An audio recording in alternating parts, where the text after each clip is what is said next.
Sakamoto days का episode 4 हमारे बीच आ चुका है। तो में से कुछ लोगों ने शायद देख भी लिया होगा। यह एपिसोड है तो काफी मजेदार, जहां पर ओल्ड साकामोटो वापस आ चुका है अपनी उसी मस्कुलर बॉडी के साथ। तो लास्ट एपिसोड में हमने देखा था सिन ने सस्ते शुगर का कुत्ता भर दिया, पर ये अभी भी शुगर पार्क से गई नहीं है। साकामोटो अभी भी अपनी फैमिली के साथ टाइम एंजॉय कर रहा है। यानी इस एपिसोड में हमें कुछ और न्यू असैसिन देखने को मिलेंगे। तो इस एपिसोड की शुरुआत होती है रोलर कोस्टर राइड से, जहां पर लोकी फटी पड़ी है। रोलर कोस्टर की स्पीड की वजह से वो चिल्लाते हुए शिन को बुला रही है, पर शिन तो वहां पर है ही नहीं। और हमारी अटेंशन ग्रैब करता है एक कपल, पर ये लोग लवर्स नहीं है। ये बंदा अमेरिकन रैपर लग रहा है और ये बंदी जस्ट फ्लैट। ये दोनों आपस में ही लड़ रहे हैं। लड़की का नाम है ओबिगुरो और आदमी का नाम है बॉइल्ड। बॉइल्ड उस पर चिल्लाते हुए कहता है, ओए देख कर नीचे चींटियां जा रही हैं, किसी इनोसेंट को मारना नहीं है, बस उन लोगों को मारना है जिनके हमें सुपारी मिली है। इतना डांट खाने के बाद भी ये लौंडी उस बंदे के प्यार में है। कहां पर मिलती है ऐसी बंदियां? 1 किलो मुझे भी ला कर दो, चलो भेज देना।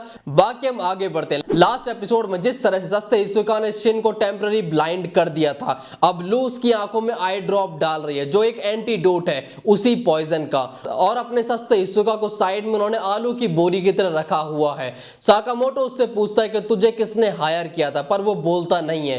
तभी लू उसके पास आती है और उसी का पॉइजनस नाइफ उठाकर उसकी छाती में घुसा देती है और कहती है कि अब जल्दी बोल, वरना इस एंटीडोट को मैं यहाँ पर एक एक करके फैला दूंगी। वैसे मुझे यहाँ पर एक्सपेक्टेड नहीं था, पर ये बंदा यहाँ पर सब कुछ बता देता है। वो बताता है कि उसे डोंट टैंकाई कंपनी ने हायर किया था। सिन बोलता है कि तू तो डर के मारे सब कुछ बोलने लगा, पर अपनी आलू की बोरी बताती है कि वो बस पार्ट टाइम एक काम करता है और इस काम के लिए मर जाना थोड़ी बुरी चीज है, और ना ही वो अपनी कंपनी के लिए लॉयल्टी रखता है। सिन उससे बोलता है, क्या तू JAA से रजिस्टर्ड है? जिसको नहीं पता, JAA बोले तो जैपनीज एसोसिएशन ऑफ असैसिन्स। सभी असैसिन्स को यहाँ से एक लाइसेंस मिलता है। JAA बेसिकली असैसिन्स को मैनेज करती है और JAA में बस 400 प्रो असैसिन्स ही हैं और अपने आलू की बोरी उसी में से एक है। वो साकामोटो से पूछता है कि मैंने सुना है कि तुम पहले ऑर्डर ग्रुप में थे, क्या ये सच है? वो साकामोटो काफी देर तक घूरता है क्या ऑर्डर ग्रुप सच में था, पर उससे कोई आंसर मिलता नहीं है। उससे पहले ही साकामोटो की एंजल यहाँ पे आ जाती है, बीवी और बच्ची, जो आते ही आलू की बोरी से बोलती है कि अरे तू तो वही गंदा आदमी है, इसे बनी ने स्टेज पर मार दिया था। जैसे ये सब जाने लगते हैं, सिन आकर बोलता है कि आप हमें परेशान मत करना।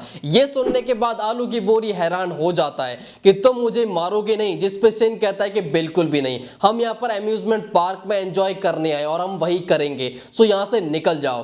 तभी यहाँ पर तारो की क्यूट सी बच्ची आती है और उसके हाथ पे बैंडेज लाके यहाँ से चली जाती है, जो काफी क्यूट लगता है। आगे ये सभी लंच करते हैं, जहाँ पर सिन बताता है कि वो अब दिमाग रीड नहीं कर पा रहा, यानी इनके एनिमी डिटेक्शन की मशीन की बैटरी डेड हो चुकी है उस पॉइजन की वजह से। अब ये तीनों आपस में सोच ही रहे होते कि क्या करा जाए, तभी मेरी लाली यहाँ पर खाना लेके आ जाते, यानी साकामोटो की बीवी। उसकी बीवी आगे आकर कहती है, क्या तुम मुझसे कुछ छुपा रही हो? इसके बाद सीन यहाँ पर चेंज हो जाता है। आलू की बोरी वॉशरूम में खुद को धो रहा होता है, तभी वहां पर अमेरिकन रैपर आ जाता है और उसकी लौंडी अचानक से आलू की बोरी के ऊपर कूदकर उसके ऊपर बैठ जाती है। तभी अमेरिकन रैपर उस पर चिल्लाता है कि अच्छे घरों की लौंडियां ऐसे अपने टांगे नहीं फैलाती हैं, जिसके बाद वो उसके ऊपर से उड़ जाती है। आलू की बोरी उन दोनों से पूछ सके, तुम यहाँ पर क्या कर रहे हो? रैपर की लौंडियां बोलते कि हम यहाँ पर तुम्हारा काम खत्म करने आए हैं, क्योंकि अगर वो खत्म नहीं हुआ तो बेटा तुम तो मारे जाओगे ही, हम भी पे ले जाएंगे। अमेरिकन रैपर यहाँ पर बताता है कि उसके फेस पर जो स्कार है वो साकामोटो ने ही उसे दिया था। आगे साकामोटो और उसकी फैमिली एक के बाद एक राइड को एंजॉय करते हैं और वहीं पर सिन और रू उनके ऊपर नजर रखे होते हैं कि कोई अचानक से आकर उन पर अटैक ना कर दे। पर एंड में ये लोग जाते हैं हॉन्टेड हाउस में, जो एक परफेक्ट प्लेस है किसी भी असैसिन के लिए। अंधेरे में कोई भी किसी को पेल सकता है और पता भी नहीं चलेगा।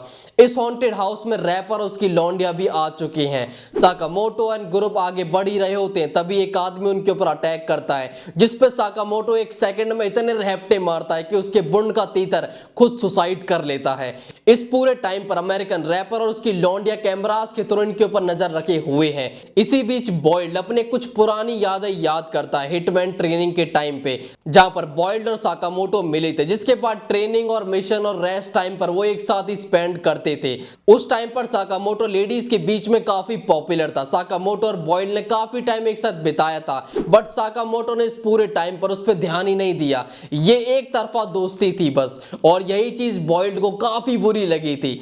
हॉन्टेड हाउस में आगे बढ़ते हुए साकामोटो और शिन सभी बंदों को पेले जा रहे थे और लू अपने डर को भगाने के लिए दारू पी रही है। वो फुल नशे में एक नॉकिंग डोर को ओपन कर देती है। जैसे ही वो ऐसा करती है उसमें से काफी सारे लोग निकलते हैं और उनकी तरफ भागते हैं। उसी भीड़ में से निकल के बॉइल्ड साकामोटो पे अटैक करता है। वो साकामोटो को अलग जगह पे ले आता है। बॉइल्ड साकामोटो से पूछता है क्या तुमने मुझे पहचाना। साकामोटो मना कर देता है। दूसरी तरफ बॉइल्ड की छिपकली शिन को अपने बंदों से घेर लेती है और तभी फुल नशे में लू उसके मुंह पे लात मार के दूर फेंक देती है। इस लात से छिपकली खून फेंक देती है।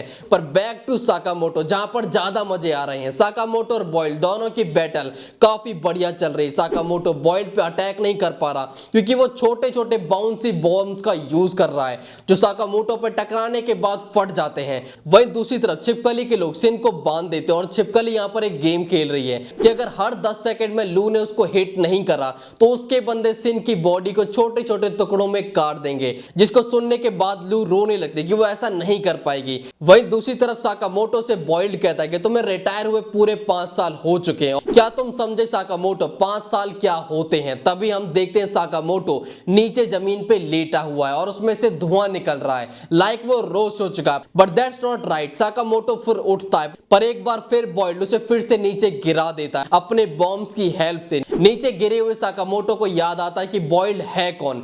तभी वो खड़ा होता है और बॉइल्ड से फाइट करता है। बॉइल्ड साकामोटो को काफी बुरी तरह मारता है और कहता है कि देख तू कितना वीक हो चुका है जो अपनी फैमिली को प्रोटेक्ट नहीं कर पा रहा। बॉइल्ड अपनी जीत को सेलिब्रेट कर पाता उससे पहले साकामोटो की आवाज आती है और वो उस पूरे फॉर्मूले को बोलता है जिससे बॉइल्ड ने अपने बॉम्ब्स को बनाया है। और हम देखते हैं धुएं में से साकामोटो चल के बाहर आ रहा है पर ओल्ड साकामोटो नहीं, उसकी बॉडी एकदम से स्लिम हो चुकी है और वो अपने स्टाइल में आकर खड़ा हो जाता है और यहीं पे एपिसोड खत्म हो जाता है। यानी अगला जो एपिसोड आने वाला है वो काफी बवाल होगा जहां पर साकामोटो अपने वापस उसी फॉर्म में है और अपनी उसी प्राइम स्ट्रेंथ के साथ वो बॉइल्ड का बॉइल्ड चिकन बना देगा। सो वैसे तो मुझे ये एपिसोड काफी अच्छा लगा। तुम्हें एपिसोड कैसा लगा कमेंट से बताना। That's all from my side. मिलते हैं एक और नई वीडियो के साथ, तब तक के लिए बाय बाय, टाटा, सायोनारा।